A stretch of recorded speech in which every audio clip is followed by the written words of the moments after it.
Driver Ayan की जिंदगी एक रात में बदल जाती है जब उसे एक रहस्यमयी औरत मिलती है जो उसे अपने बच्चे को ढूंढने के लिए कहती है।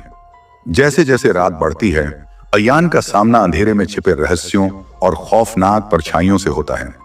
हर मोड़ पर वही औरत और बच्चा उसके पीछे होते हैं, जिससे उसकी घबराहट बढ़ती जाती है। अंत में वह एक ऐसी अनजान सड़क पर पहुंच जाता है जहां से लौटने का कोई रास्ता नहीं है और उसकी कहानी एक अनसुलझी पहेली बन जाती है। तो दोस्तों, कहानी शुरू करने से पहले मुझे आपसे एक छोटी सी रिक्वेस्ट है कि अगर आप लोग मेरे चैनल पर नए हैं तो मेरे चैनल को सब्सक्राइब करें और मेरी वीडियो को लाइक करें। तो चलिए दोस्तों, बिना समय बर्बाद किए कहानी शुरू करते हैं। मेरा नाम अयान है और मैं कराची में एक टैक्सी ड्राइवर हूँ।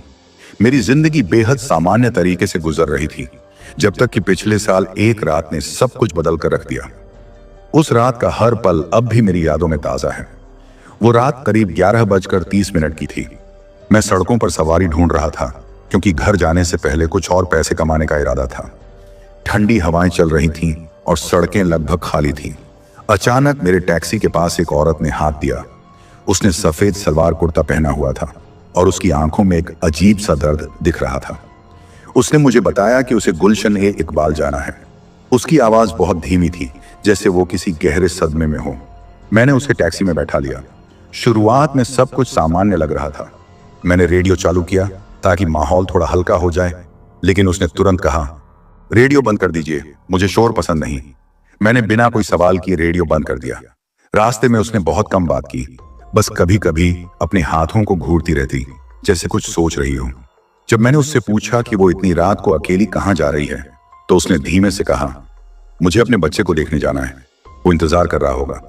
उसके बोलने के तरीके में कुछ ऐसा था जिसने मुझे असहज कर दिया, पर मैंने ज्यादा ध्यान नहीं दिया। लगभग 15 मिनट बाद जब हम एक सुनसान सड़क पर पहुंचे तो उसने मुझसे कहा, बस यहीं रोक दीजिए। मैंने ब्रेक लगाया और पीछे मुड़कर देखा, लेकिन टैक्सी खाली थी। मेरी रीढ़ की हड्डी में सिहरन दौड़ गई। दरवाजा भी नहीं खुला था और सीट पर उसकी चुन्नी अब भी रखी थी। मैं बुरी तरह घबरा गया था। वो औरत अचानक गायब हो गई थी। मेरी घड़ी ने ठीक 11:50 बजाए थे। गुलशन ए इकबाल का वो इलाका बिल्कुल वीरान था। दूर दूर तक कोई और गाड़ी या इंसान नजर नहीं आ रहा था। ठंडी हवा चल रही थी और खामोशी इतनी गहरी थी कि मेरी सांसों की आवाज तक सुनाई दे रही थी। मैंने तुरंत टैक्सी का दरवाजा चेक किया, ये देखने के लिए कि शायद उसने चुपचाप उतरकर दरवाजा बंद कर दिया हो, लेकिन दरवाजा अंदर से लॉक था। मेरी नजर पीछे की सीट पर गई जहां उसकी चुन्नी अब भी पड़ी थी। मैं समझ नहीं पा रहा था कि यह कैसे संभव हो सकता है। डर के मारे मैंने टैक्सी स्टार्ट की और जितनी तेज हो सकती थी उतनी तेज चलाने लगा। मेरा दिल जोरों से धड़क रहा था और मैं हर मोड़ पर घबराहट महसूस कर रहा था। तभी रियर व्यू मिरर में कुछ ऐसा दिखा जिसने मेरे होश उड़ा दिए। पीछे की सीट पर वही औरत बैठी थी। वो मुझे घूर रही थी। उसकी आंखें इतनी गहरी और ठंडी थी कि मैंने तुरंत मिरर नीचे कर दिया। मैंने सड़क पर ध्यान केंद्रित किया, लेकिन मेरे हाथ कांप रहे थे। मैंने हिम्मत जुटाकर बिना पीछे देखे पूछा, आप यहां कैसे आई? आपने तो अभी गाड़ी छोड़ी थी। लेकिन जवाब नहीं आया। मेरे चारों तरफ सिर्फ सन्नाटा था। तभी उसने धीरे धीरे कहा, मेरे बेटे को ढूंढने में मेरी मदद करो। उसकी आवाज इतनी धीमी और ठंडी थी कि मेरे रोंगटे खड़े हो गए। मैंने घबराकर कहा, आपके बेटे का नाम क्या है? वो कहां होगा? लेकिन उसने कोई जवाब नहीं दिया, बस खामोशी। गुलशन ए इकबाल से आगे आने वाले मोड़ पर मैंने गाड़ी रोक दी। मैंने पीछे पलटकर देखा तो वहां कोई नहीं था। उसकी चुन्नी भी गायब हो चुकी थी। मैं समझ नहीं पा रहा था कि क्या हो रहा है। मैंने सोचा कि शायद ये मेरी थकान का असर हो सकता है, लेकिन जैसे ही मैंने गाड़ी स्टार्ट की मेरे मोबाइल पर एक मैसेज आया। वो नंबर अनजान था। मैसेज में लिखा था, वो भी अकेले थी और तुमने उसे छोड़ दिया, अब तुम्हें भी अकेले रहना पड़ेगा। मेरी उंगलियां कांपने लगीं। मैंने मोबाइल को डैशबोर्ड पर फेंक दिया। तभी सड़क के किनारे एक बच्चा खड़ा दिखाई दिया। उसने हाथ उठाकर इशारा किया जैसे मुझे रुकने के लिए कह रहा हो। मैंने गाड़ी धीमी की, लेकिन दिल दहला देने वाली बात यह थी कि वो बच्चा उसी औरत की तरह दिख रहा था। उसकी आंखों में वही गहराई, वही सूनापन। सड़क पर घड़ी ने 12 बजाए। मेरा डर अब अपने चरम पर था। क्या वो औरत और बच्चा सच में थे या ये सब मेरे दिमाग का खेल था? उस रात जो हुआ उसने मेरी जिंदगी हमेशा के लिए बदल दी। मैंने अपने दिमाग को शांत रखने की कोशिश की। सड़क के किनारे खड़ा वो बच्चा मुझे बस देख रहा था। घड़ी में 12:05 हो चुके थे और गुलशन इकबाल की उस सुनसान सड़क पर हवा में एक अजीब सी खामोशी थी। डर ने मेरे होश छीन लिए थे, लेकिन मैंने गाड़ी नहीं रोकी। जैसे ही मैं आगे बढ़ा, अचानक मुझे ऐसा महसूस हुआ कि मेरी टैक्सी का वजन बढ़ गया है, जैसे किसी ने गाड़ी में फिर से बैठने की कोशिश की हो। मेरी सांसें तेज हो गई। मैंने रियर व्यू मिरर देखने की हिम्मत की, लेकिन मिरर पर किसी धुंधली परछाई के अलावा कुछ साफ नजर नहीं आया। तभी गाड़ी के अंदर से एक हल्की सी सिसकी सुनाई दी, जैसे कोई रोने की कोशिश कर रहा हो। यह आवाज पिछली सीट से आ रही थी। मैं अपनी सीट पर जमा हुआ था, लेकिन एक हाथ से मैंने हिम्मत करके मिरर एडजस्ट किया। पीछे वही औरत बैठी थी, लेकिन अब वो किसी बच्चे को गोद में लिए थी। बच्चा बिल्कुल शांत था, उसकी आंखें बंद थीं। उसने धीरे से कहा, तुमने रुकने की कोशिश क्यों नहीं की? मैंने डरते डरते पूछा, आप कौन हैं और ये सब क्या हो रहा है? उसने मेरी बात को नजरअंदाज किया। उसके होंठ हिले, लेकिन उसकी आवाज मेरे कानों में सीधे गूंजने लगी। ये रास्ता तुम्हारा नहीं है, तुमने इसे चुना है, अब इसके अंजाम के लिए तैयार हो जाओ। घबराहट के मारे मैंने गाड़ी रोक दी। सड़क सुनसान थी, आसपास कोई घर नहीं था, बस पुराने बिजली के खंभे और उनके नीचे हल्की सी टिमटिमाती रोशनी। मैंने पीछे देखा तो गाड़ी में कोई नहीं था। मुझे अब लगने लगा था कि मेरी मानसिक स्थिति खराब हो रही है। मैं गाड़ी से उतरा और सड़क पर लंबी सांस ली। घड़ी में 12:15 हो चुके थे, लेकिन जैसे ही मैंने गाड़ी की तरफ देखा, मेरी रीढ़ में ठंडक दौड़ गई। गाड़ी के पिछले शीशे पर धुंध में किसी के हाथ के निशान बने हुए थे। मैंने तुरंत दरवाजा खोला, अंदर देखा, लेकिन कुछ नहीं था। गाड़ी की सीटें खाली थीं और वो चुन्नी जो पहले रखी थी अब भी गायब थी। तभी पीछे से किसी ने मेरा नाम पुकारा, अयान। उस आवाज में इतना ठंडापन था कि मैं पलटने की हिम्मत नहीं कर पाया। मेरा नाम उस इलाके में कोई नहीं जानता था। मैंने गाड़ी में बैठने की कोशिश की, लेकिन दरवाजा अपने आप लॉक हो गया। सड़क के दूसरी तरफ से मुझे किसी और गाड़ी की हेडलाइट्स दिखाई दी। मैं पागलों की तरह दौड़कर उनकी तरफ भागा। जैसे ही मैं करीब पहुंचा, गाड़ी गायब हो गई। सड़क पर मैं अकेला था। हवा की आवाज अब मुझे किसी फुसफुसाहट की तरह लग रही थी। हर जगह वही औरत और बच्चा दिखने लगे। क्या ये मेरी कल्पना थी या कुछ और? उस रात का हर पल एक पहेली की तरह था, जिसका जवाब शायद मैं कभी नहीं जान पाऊंगा। लेकिन वो रात अभी खत्म नहीं हुई थी। मैं गाड़ी के पास वापस आया, लेकिन मेरी हिम्मत जवाब दे चुकी थी। गाड़ी के शीशे धुंधले हो गए थे और पीछे की सीट पर अब भी वो धुंधली आकृतियां दिखाई दे रही थी। मेरे हाथ कांप रहे थे, लेकिन मैंने किसी तरह दरवाजा खोला और गाड़ी में बैठ गया। घड़ी में 12:30 हो चुके थे। सन्नाटा अभी गहरा था और मुझे लग रहा था जैसे कोई हर तरफ से मुझे देख रहा हो। मैंने गाड़ी स्टार्ट की और पूरी रफ्तार से गुलशन इकबाल से बाहर निकलने की कोशिश करने लगा। सड़क पर सिर्फ बिजली के खंभों की फीकी रोशनी थी और वो भी एक एक करके बुझने लगी। हर खंभे के नीचे से गुजरते हुए ऐसा महसूस हो रहा था जैसे अंधेरा मुझे अपनी तरफ खींच रहा हो। तभी गाड़ी के भीतर रेडियो अपने आप चालू हो गया। उसमें से कोई गाना नहीं, बल्कि स्टैटिक जैसी आवाज आ रही थी। उस अजीब सी आवाज के बीच किसी की हंसी सुनाई दी। ये वही औरत थी।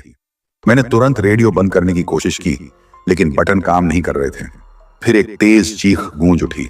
वो आवाज इतनी डरावनी थी कि मैंने गाड़ी रोक दी और सिर पकड़कर बैठ गया। मेरी सांसें बेकाबू हो चुकी थी। सड़क पर दूर से किसी के कदमों की आवाज आ रही थी। मैंने अपने चारों ओर नजरें दौड़ाई। वो कदमों की आवाज करीब आती जा रही थी। कुछ ही पलों में मुझे गाड़ी के पास एक औरत खड़ी नजर आई। उसने मुझे घूरते हुए कहा, तुम्हें किसी और की मदद नहीं करनी चाहिए थी। अब हर सफर तुम्हारे लिए आखिरी सफर बन सकता है। मैंने चिल्लाते हुए पूछा, तुम कौन हो?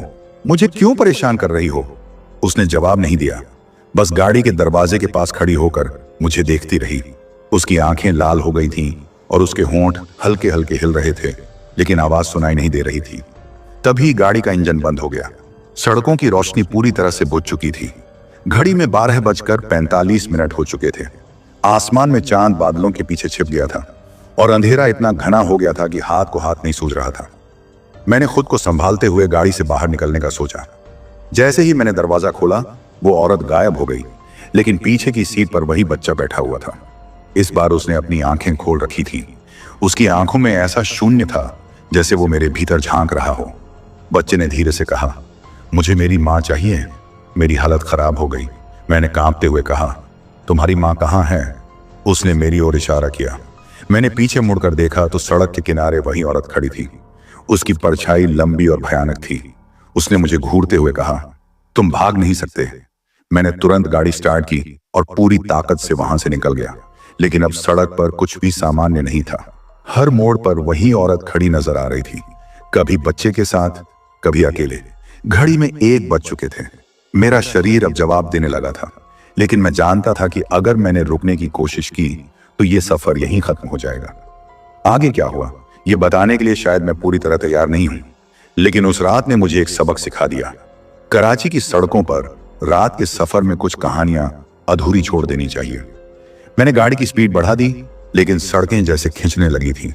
गुलशन इकबाल से बाहर निकलने की कोशिश में हर रास्ता दोहराव जैसा लग रहा था। 1:15 चुके थे। मेरी आंखें बार बार रियर व्यू मिरर की ओर खींच रही थीं। वहां अब कोई नजर नहीं आ रहा था, पर वो खालीपन, वो खामोशी किसी बोझ की तरह मेरे सिर पर मंडरा रही थी। तभी सड़क के किनारे एक झोपड़पट्टी दिखी। वहां हल्की सी रोशनी थी। मैंने राहत की सांस ली कि शायद अब किसी इंसान से मदद मिल सके। गाड़ी रोककर मैंने हॉर्न बजाया, लेकिन कोई बाहर नहीं आया। मुझे झोपड़पट्टी में एक औरत की परछाई नजर आई। उसकी चाल अजीब थी, मानो वो सीधे नहीं बल्कि लहराते हुए चल रही हूं। मैंने खुद को संभालते हुए आवाज लगाई, बहन जी, यहां कोई है? मेरी गाड़ी खराब हो गई है। वो औरत रुकी और मेरी तरफ देखने लगी। उसके बाल चेहरे पर बिखरे थे। उसने अपनी गर्दन हल्के से झुका दी और मेरे रोंगटे खड़े हो गए। वो एकदम धीमे धीमे मेरी तरफ बढ़ने लगी। उसके पैरों की आवाज सुनाई नहीं दे रही थी। मैंने खुद को वापस गाड़ी में बंद करने की कोशिश की, लेकिन मेरे हाथ ऐसे जमे हुए थे जैसे किसी ने मुझ पर काबू पा लिया हो। तभी एक झटके में गाड़ी के सारे शीशे काले हो गए। बाहर कुछ भी दिखाई नहीं दे रहा था। मेरे चारों तरफ सन्नाटा इतना गहरा हो चुका था कि अपनी सांसों की आवाज भी सुनाई नहीं दे रही थी। तभी गाड़ी के अंदर से आवाज आई, तुम क्यों रुके? मेरे पूरे शरीर में डर की लहर दौड़ गई। मैंने अपने सामने देखा। स्टीयरिंग के ठीक ऊपर एक चेहरा उभर आया था। वो वही औरत थी। उसकी आंखों में सिर्फ अंधेरा था और होंठ ऐसे हिल रहे थे जैसे कोई मंत्र बुदबुदा रही हो। तुम यहां नहीं बच सकते, उसने कहा। मैंने जोर से चीखते हुए गाड़ी स्टार्ट करने की कोशिश की। किसी तरह इंजन चालू हुआ और मैंने पूरी ताकत से एक्सीलेटर दबा दिया। गाड़ी जैसे तीर की तरह दौड़ी, पर सड़क अब वैसी नहीं रही थी। हर तरफ सिर्फ अंधेरा, कोई खंभा, कोई घर, कोई मोड़ नहीं, बस एक लंबी खत्म न होने वाली सड़क। तभी पीछे से किसी बच्चे की हंसी सुनाई दी। वो हंसी मासूम नहीं थी, उसमें कुछ ऐसा था जो मेरे दिल की धड़कन को धीमा कर रहा था। मैंने मिरर देखने की कोशिश नहीं की, लेकिन मेरी आंखें खुद ब खुद पीछे की ओर चली गईं। पीछे वही बच्चा था। इस बार उसकी गोद में कोई गुड़िया थी और गुड़िया का चेहरा किसी इंसान जैसा लग रहा था। उसकी आंखों से खून के कतरे गिर रहे थे। बच्चे ने मुझसे पूछा, क्या तुम मेरी मां को ढूंढने जाओगे? मैंने हिम्मत करके कहा, तुम्हारी मां कौन है? मुझे कैसे पता चलेगा? उसने हंसते हुए कहा, वो तो तुम्हारे साथ है, क्या तुमने उसे नहीं देखा? मैंने जैसे ही स्टीयरिंग के पास नजर डाली, वही औरत फिर से मेरे पास थी। इस बार उसकी आंखें मेरी आंखों के बराबर थीं। उसने फुसफुसाते हुए कहा, तुम अब नहीं बच सकते। घड़ी में 1:30 थे। सड़क पर कुछ भी साफ नहीं दिख रहा था। मेरी सांसें थमने लगी थी। क्या मैं उस जगह से कभी निकल पाऊंगा? मैंने गाड़ी को तेजी से दौड़ाने की कोशिश की, लेकिन ऐसा लग रहा था जैसे सड़क खींचती जा रही है, खत्म होने का नाम ही नहीं ले रही थी। घड़ी में 1:35 हो चुके थे। मेरा दिल इस कदर तेज धड़क रहा था कि मुझे लगा ये कभी भी रुक सकता है। स्टीयरिंग पर मेरी पकड़ पसीने से फिसल रही थी। तभी सामने सड़क पर मुझे कुछ दिखाई दिया। एक बुजुर्ग आदमी बीच सड़क पर खड़ा था। उसने लंबा कोट पहना हुआ था और हाथ में लाठी पकड़ी थी। मैंने अपनी गाड़ी धीमी कर दी। उसके पास से गुजरते वक्त मैंने खिड़की का शीशा थोड़ा नीचे किया और डरते डरते पूछा, बाबा जी, क्या आप बता सकते हैं कि यह सड़क कहां जा रही है? उसने मेरी तरफ बिना देखे कहा, जहां जाना है वहां जाओ, लेकिन लौटने का रास्ता अब तुम्हारे लिए नहीं बचा। उसके ये शब्द सुनते ही मेरे रोंगटे खड़े हो गए। मैंने गाड़ी का शीशा चढ़ाया और गाड़ी फिर से तेज कर दी। अब मुझे लगने लगा था कि मैं किसी ऐसी जगह आ चुका हूं जहां से बाहर निकलना नामुमकिन है। सड़क के दोनों ओर घने पेड़ थे, जिनकी टहनियां गाड़ी की छत को छू रही थीं। 1:45 हो चुके थे। गाड़ी की हेडलाइट्स अचानक झपकने लगी। सड़क पर मुझे कुछ अजीब सी आकृतियां दिखने लगी, जैसे लोग दौड़ रहे हों, लेकिन उनकी परछाई नहीं थी।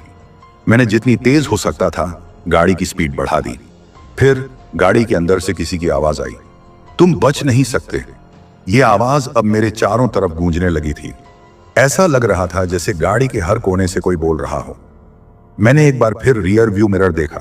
पीछे वही बच्चा था, लेकिन इस बार उसका चेहरा डरावना हो गया था।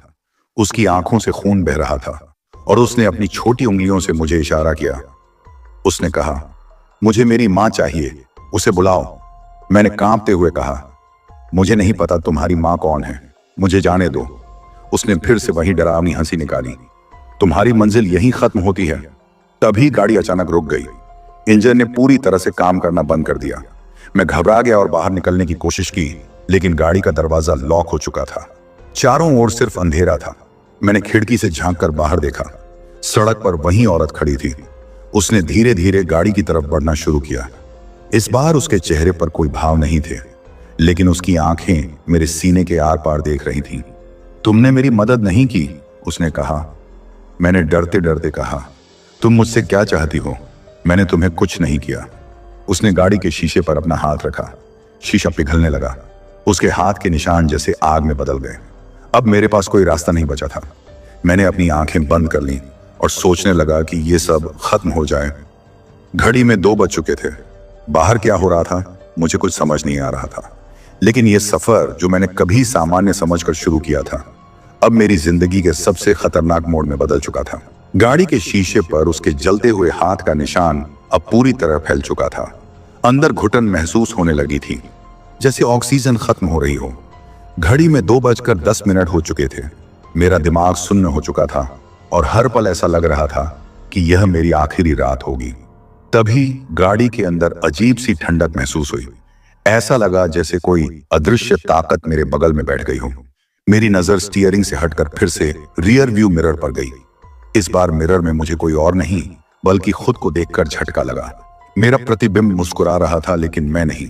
मेरा मिरर वाला चेहरा अचानक बोल पड़ा, तुम्हारे पास समय बहुत कम है, ये रास्ता अब सिर्फ तुम्हारा नहीं है।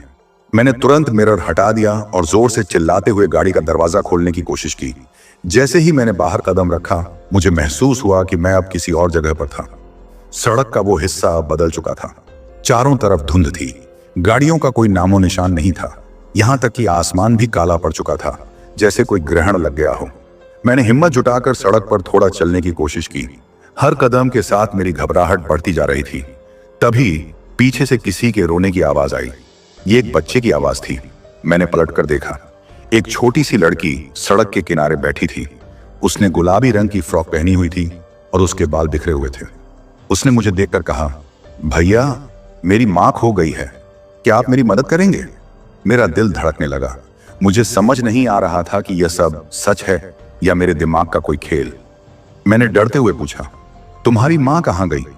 लड़की ने एक पेड़ की तरफ इशारा किया जो सड़क के कोने पर खड़ा था। वो पेड़ बहुत अजीब लग रहा था।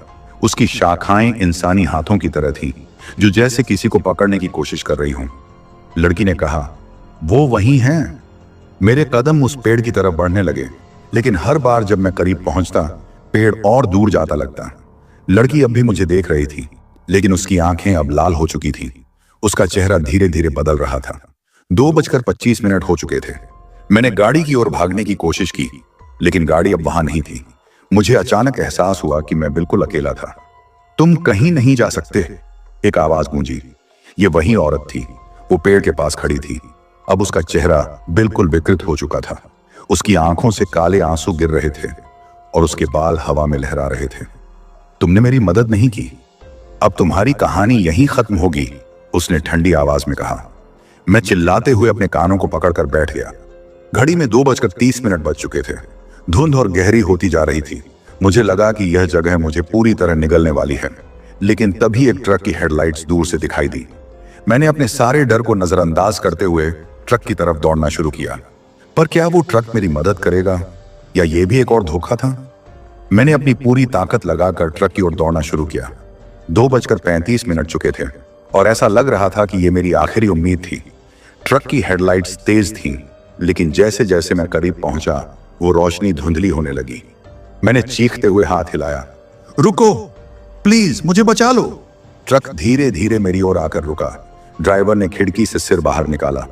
उसने मोटी जैकेट पहनी हुई थी और उसकी आंखों में चिंता झलक रही थी। क्या हुआ भाई?